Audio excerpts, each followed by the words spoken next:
Mediterranean peoples. Timeline. The rise of Minoan Crete. 2000 BCE. 1100 BCE, the Phoenician alphabet is developed. 776 BCE, the Olympic Games, the ancient Olympic Games begin. Rome is founded at the traditional date of 753 BCE, 490 BCE, particularly around 480 to 479. The Persian Wars with Greece are occurring. The Peloponnesian War occurs, is written by Thucydides. The Persian War is, of course, written by Herodotus. The Peloponnesian War is documented from 431 to 404 BCE. From 334 BCE, we have Alexander the Macedonian, who continues his father's plan, and he invades Persia. 264 BCE, we have the First Punic War. In 44 BCE, Julius Caesar is assassinated, and by 31 BCE, Egypt then becomes a Roman province. A dictator is a Roman republican office with absolute authority over the state for a limited time during emergency situations. Hellenistic is a description of Greek history, language, and culture in the period between 323 to 31 BCE. The Levant is a historical geographical term referring to an area in the eastern Mediterranean consisting roughly of modern Israel, Jordan, Lebanon, Palestine, and Syria. Linear A refers to a script that was developed by the Minoans, but not yet deciphered by modern scholars today. Linear B, in contrast to Linear A, is a Mycenaean script developed from Linear A. So here we have a script by the Mycenaeans that was used to write an early form of the Greek language. So Linear B was the Mycenaean script developed from Linear A, which is a script developed by the Minoans, but that script has not yet been deciphered yet. Mystery religions are religion cults that featured secret rituals, the so-called mystery religions, and they became popular in Hellenistic times, and indeed in Hellenistic cities. Optimates are politicians who supported the older order and the traditional leadership of elites. A polis, or polis, is a city-state. Polis is the plural in ancient Greece. Populares were the politicians who sought the political support of disconnected groups in Roman society, but the Principate were the political system that was established by Augustus Caesar after the year 27 BCE, which relied on Rome's traditional institutions and practices to legitimize a military dictatorship. The proletariat is the landless working class, and the struggle of the orders is a political contest during the first centuries of the Roman Republic in which Rome's commoners sought equal rights with the elites. The 12 Tables, on the other hand, was the first set of written laws in Rome from about 450 BCE.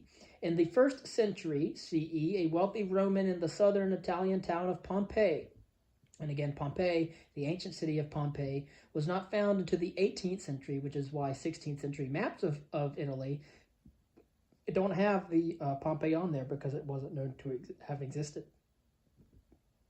But anyway, a wealthy Roman in the southern Italian town of Pompeii decorated his home with an elaborate mosaic portraying the divisive victory of the Macedonians, led by Alexander the Great over the Persian Empire at the Battle of Issus in modern Turkey in 333 BCE. Why would a Roman invest in such expensive decoration to commemorate the 300-year-old victory of a foreign king in a distant land? Of course, this is in the 1st century, and before the explosion, right, of Mount Vesuvius, and but of course, why would such a Roman invest in such expensive decoration to commemorate the 300-year-old victory of a foreign king in a distant land? Beginning about 3,500 years before our time, the lands that border the Mediterranean Sea became increasingly linked by commerce and cultural interaction. These links culminated in the emergence of the Roman Empire, which had united all of these regions by the 1st century. Greek colonists had settled the region of Pompeii some 700 years before this mosaic was even produced, and Alexander, the hero of the battle, was a champion in Greek culture.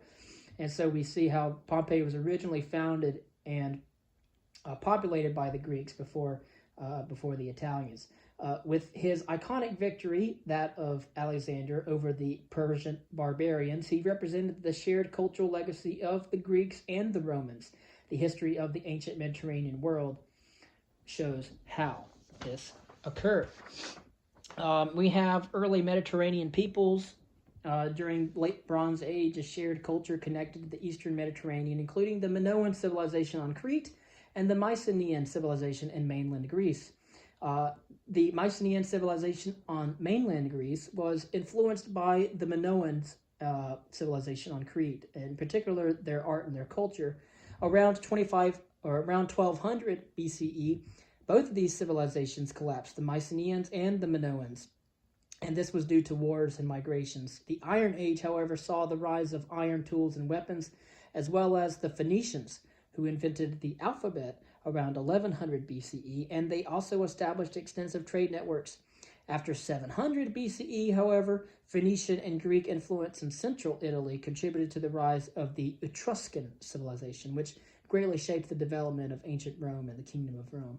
During the Archaic period, Greek city-states, polis, developed self-government, with Sparta, who adopted an oligarchy, and then Athens created a democracy. This era saw the rise of Greek script, Homeric epics, and the Olympic Games. The classical period brought significant cultural and intellectual achievements, including the works of the pre-Socratic philosophers and also Plato and Aristotle and the historian Herodotus and Thucydides, as well as Greek dramatists, poets, and authors as well. Greek city-states successfully resisted Persian invasions, but later engaged in destructive conflicts like the Peloponnesian War. And by the year 350 BCE, prolonged warfare had weakened them enough, leaving Greece vulnerable to outside forces.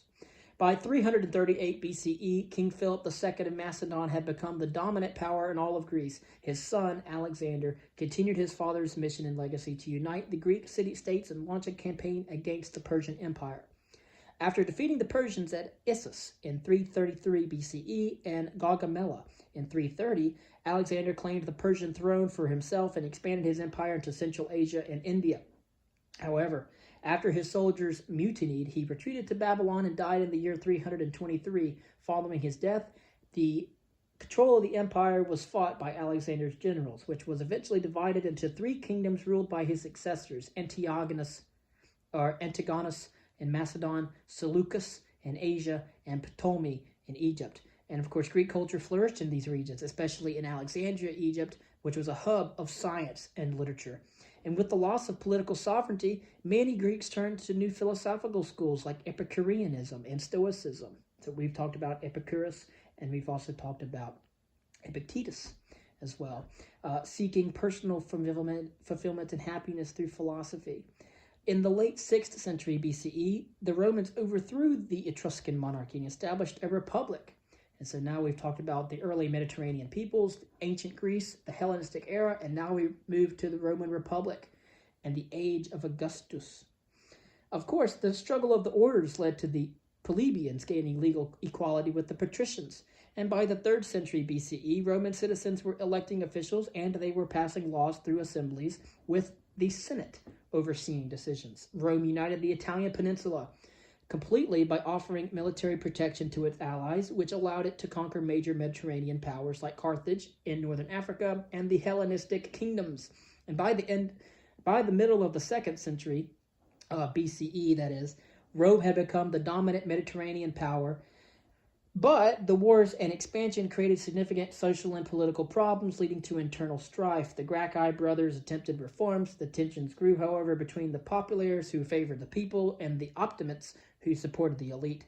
But by the end of the 2nd century, powerful military leaders like Sulla emerged, gaining authority through their client armies. For example, Sulla's marches on Rome in the 80s BCE and his restoration of the dictatorship set the stage for the eventual collapse of the entire Roman Republic. In the year 60 BCE, Pompey, Crassus, and Julius Caesar formed what was called the First Triumvirate to counter the Optimates. And again, the Optimates were those who supported the elite. However, after Crassus died in a failed Parthian campaign, Pompey turned against Caesar, who had gained popularity through his conquests in Gaul. In the year 49 BCE, Caesar marched on Rome, defeated Pompey and his and his treachery. And in that civil war, fearing his power, his enemies assassinated Julius Caesar in the year 44 BCE. Caesar's heir, Octavian, joined forces with Lepidus and Mark Antony to form what was called the Second Triumvirate in the year 43 BCE. They defeated Caesar's assassins, but however later clashed amongst themselves. Octavian ultimately became triumphant and emerged as Rome's sole ruler, and in the year 27 BCE he took the title Augustus, establishing the Principate, a system that maintained the illusion of a republic while making him emperor in actual reality. Augustus stabilized Rome by securing land for veterans, supporting the urban poor, maintaining internal order. However, he failed to establish a clear system of succession, leading to an effective hereditary rulers in the years that followed his reign thereafter.